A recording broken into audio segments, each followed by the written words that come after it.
नमस्कार सर। नमस्ते जी। सर कैसे हो? हाँ बिल्कुल अच्छा है।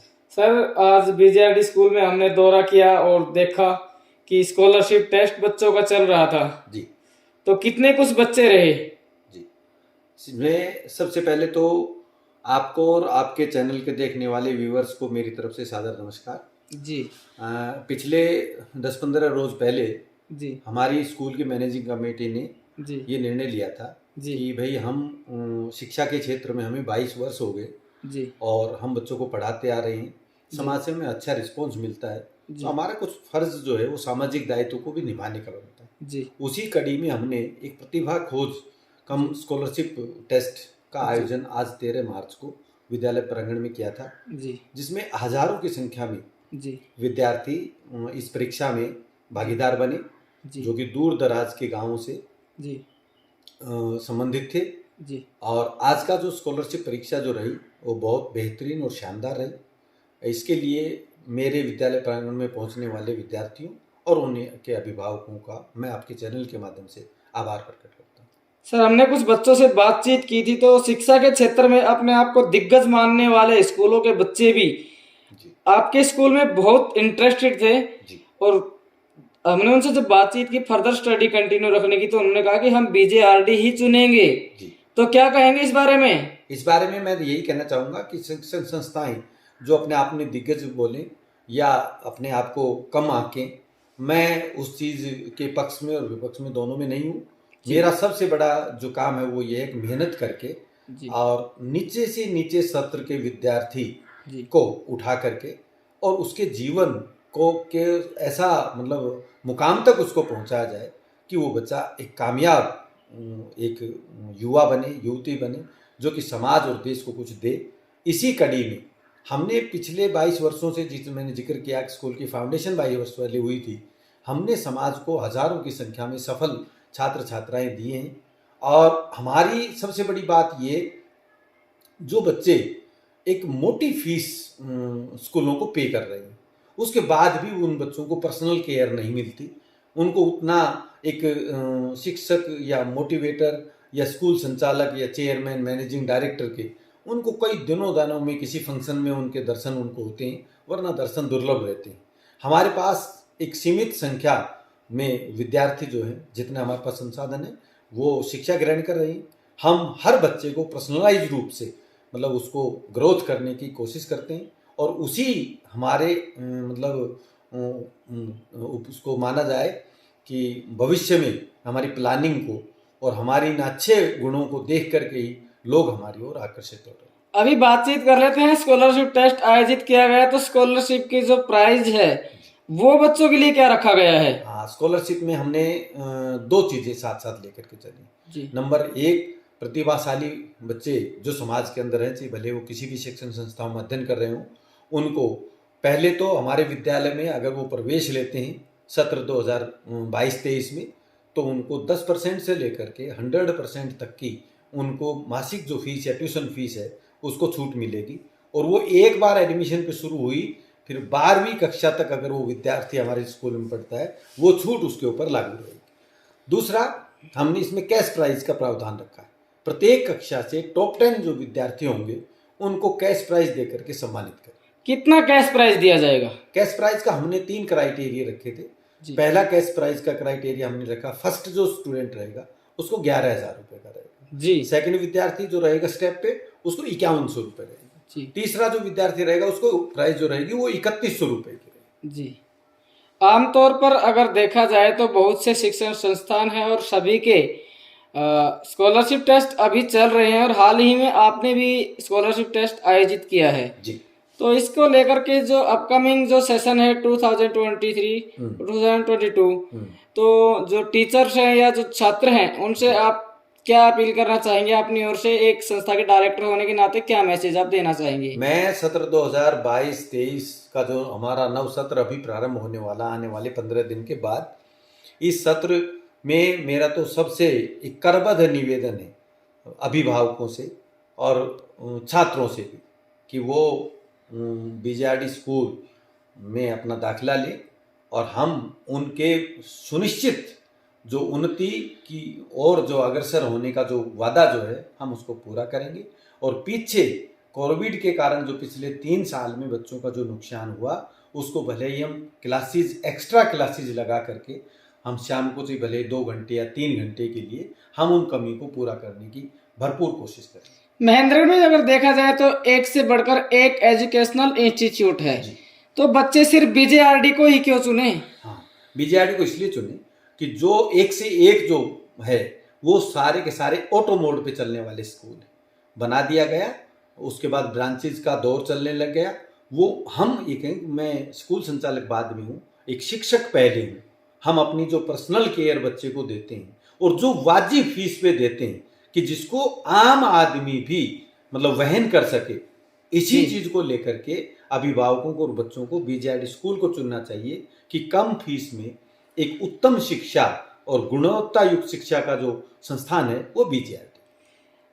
अभी सभी स्कूलों में लगभग एडमिशन चले हैं, पेरेंट्स विजिट कर रहे हैं, लेकिन सभी के सामने एक मुख्य समस्या आ रही है जी कि स्कूलों ने एक डेवलपमेंट चार्ज करके जी एक और अलग से एडिशनल चार्ज इंक्लूड कर दिया है। जी तो सर, आप एक शिक्षण संस्थान चलाते हैं, तो बता पाएंगे किस टाइप का ये डेवलपमेंट चार्ज स्कूल वाले वसूल कर रहे हैं? ये आपका जो क्वेश्चन है वो बहुत सुंदर क्वेश्चन है और वास्तव में ये कोई नया चार्ज नहीं जी। ईमानदारी से हमारे ग्रामीण भाषा में या हरियाणवी बोली में अगर हम करें कि एक दाखला फीस के नाम पे स्कूल शुल्क लेते थे जी। और धीरे धीरे दाखला फीस शुल्क के साथ डेवलपमेंट चार्ज आने लग गए, एनुअल चार्जेज आने लग गई, रजिस्ट्रेशन फीस आने लग गई।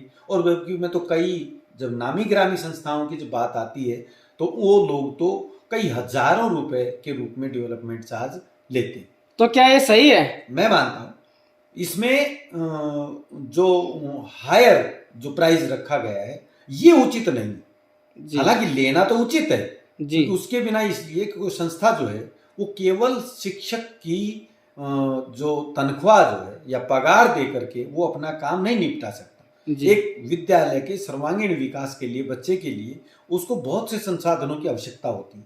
उसको कंप्यूटर लैब चाहिए, उसको संगीत का चाहिए, उसको योगा का चाहिए, उसको साइंस लैब चाहिए, उसके लिए अच्छा फिल्टर पानी जो आरओ का वो चाहिए, वो भी ठीक रहे। आजकल तो क्लासेज में स्कूल वाले जो हैं वो एसी क्लासरूम और मैं कहता हूँ वाटर कूलर वाले क्लासरूम देने लगे, तो इलेक्ट्रिसिटी का जो बिल आता है वो भी लंबे स्तर पर। और बाकी स्कूल को एक सही तरीके से रन करने के लिए चपरासी से लेकर के प्राचार्य तक, कोऑर्डिनेटर तक, इनका जो खर्चा है या बिल्डिंग जो है बनी हुई उसमें भी कई हजारों रुपए खर्च होते हैं।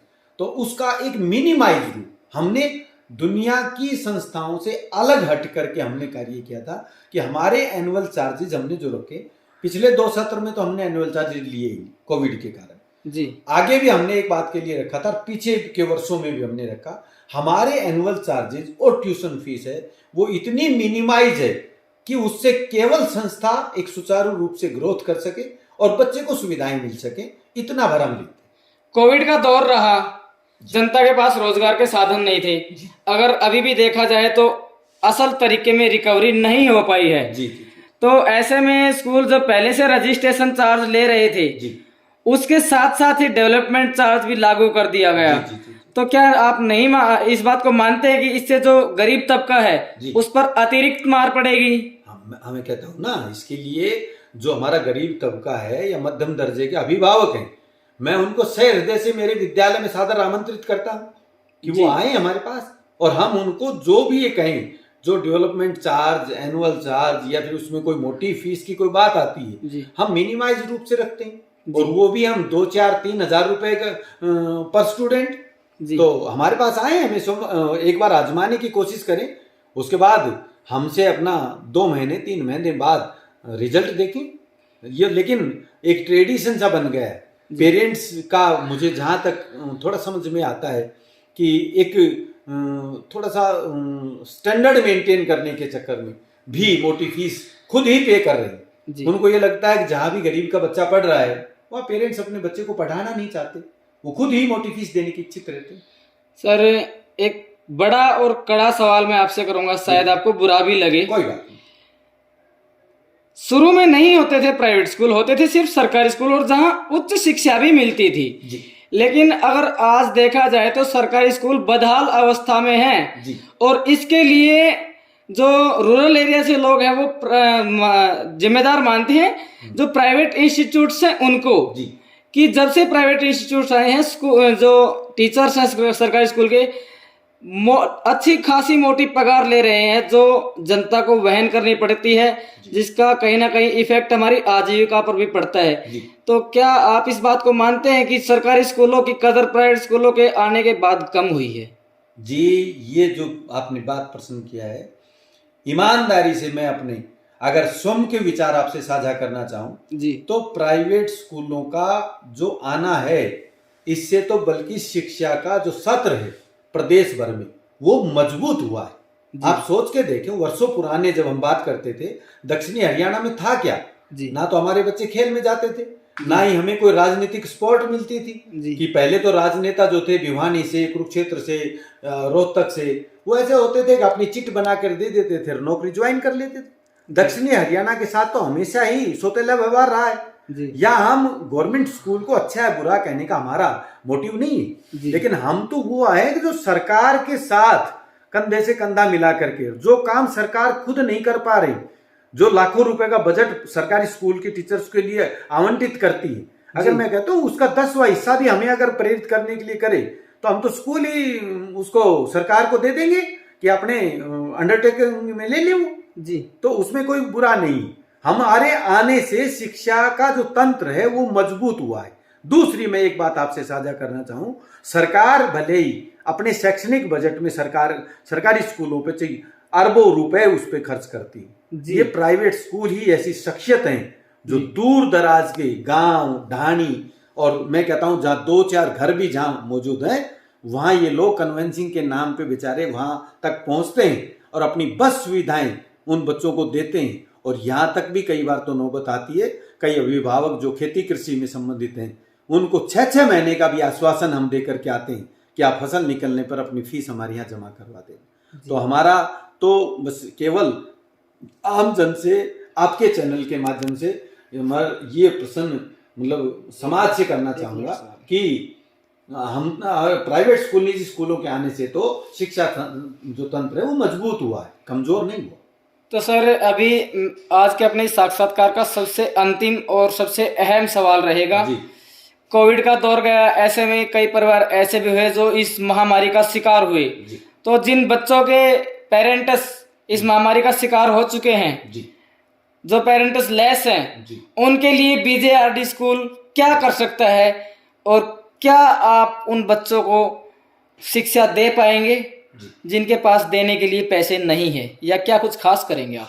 हम उसके लिए स्पष्ट तौर पे आपके चैनल के माध्यम से ये उनसे कमिट करते हैं, जी विश्वास दिलाते हैं कि कोविड के कारण जी जिन भी अभिभावकों के घर से कोई अपना बिछुड़ गया, जी उनके बच्चे भाई वो हम ये समझें कि उनके सर पर पिता का साया न रहा, ऐसे बच्चों के लिए जो भी उनसे बन पड़ता हो, हम जीरो की बात तो नहीं कर सकते क्योंकि जीरो का करने से तो संस्था चल नहीं सकती, क्योंकि वो भार किसी दूसरे विद्यार्थी पे हम डाल नहीं सकते। लेकिन हम संस्था जो वहन कर सकती है मिनिमम से मिनिमम, हम उस बच्चे को पढ़ाने की कोशिश करेंगे और हम विश्वास दिलाते हैं कि ऐसे बच्चे बेझिझक और बेसंकोच बीजेआरडी में एडमिशन ले सकते हैं और उनसे जो बन पड़ता हो हम उस फीस पर पढ़ाने के लिए तैयार। धन्यवाद।